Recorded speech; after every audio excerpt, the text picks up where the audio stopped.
አንዳንዱ ዘመድ የዝምድናን ሐቅ አይጠብቅምና አፉም አያርፍም እንደፈለገ ይናገራልና አንዳንዱ ሰው ውስጡም ቆሻሻ ነውና ምንንም ስራ በኸይር ሳይሆን በመጥፎ ስለሚጠረጥር ዘመድህ እስከሆነ ድረስ ምንም አይነት ስሜት ቢኖረው ውጣህና ችለህ ዝምድናህን ቀጥል ግንኙነታችሁን ቀጥሉበት የሚለው ትዕዛዝ የኢማን መንፈስ ኢማን የሚባለው ስሜቱ በውስጡ ያላደገለት ሰው የሚችለው ነገር አይደለም።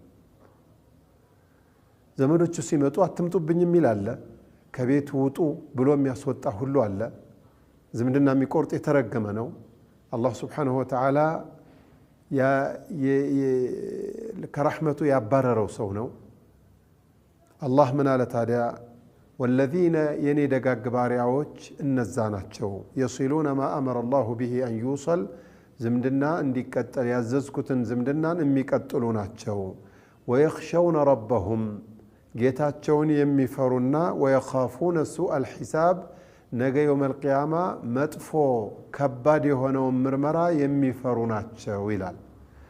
አላህን ሱብሓነሁ ወተዓላን የሚፈሩና መጥፎ ምርመራ አለ ነገ የውመል ቂያማ የውመ የቁሙ ናሱ ሊረቢል ዓለሚን የዓለማትን ጌታ ሰዎች ፈርተው አላህን ፈርተው በሚንቀጠቀጡበት በሚቆሙበት ቀን ያን ጊዜ ፈርተው አላህ ያዘዛቸውን የሚታዘዙ ዝምድና መቀጠልን የሚቀጥሉ ሰዎች ናቸው ነው የሚለው።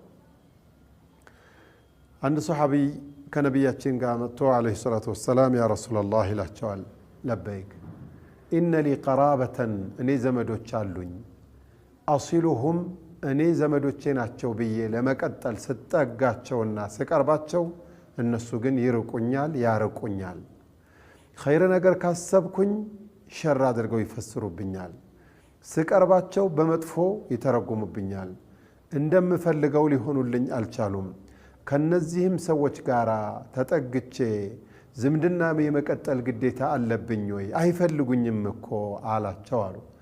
ከዛም ነቢዩ ምን አሉ ዓለይሂ ሰላቱ ወሰላም ኢንካኑ ከማ ተቁል አንተ እንደምትለው ከሆኑ እውነት ከሆነ አንተ ዘመዶቼ ናቸው ብለህ እየተጠጋሃቸው እነሱ የሚርቁህ ከሆነ አንተ በእነሱ ላይ የእሳትን ረመጥ አንስተህ እንደምትደፋባቸው ነው የሚጎዱታል።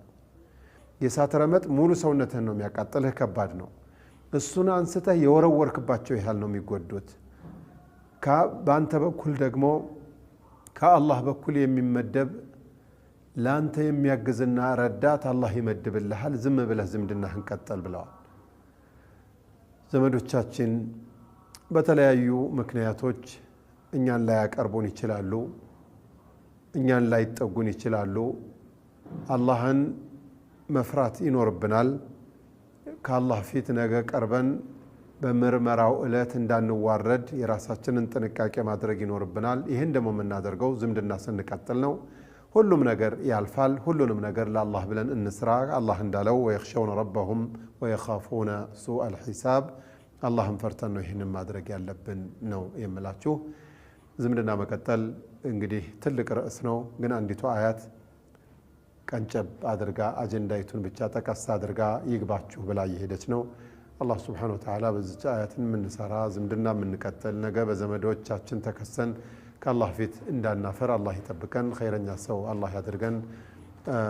أقول قولي هذا وجزاكم الله خيرا وصلى الله وسلم وبارك على نبينا محمد وعلى آله وصحبه وسلم أجمعين عدد ما ذكر الله الذاكرون وغفل عن ذكره الغافلون والسلام عليكم ورحمة الله وبركاته.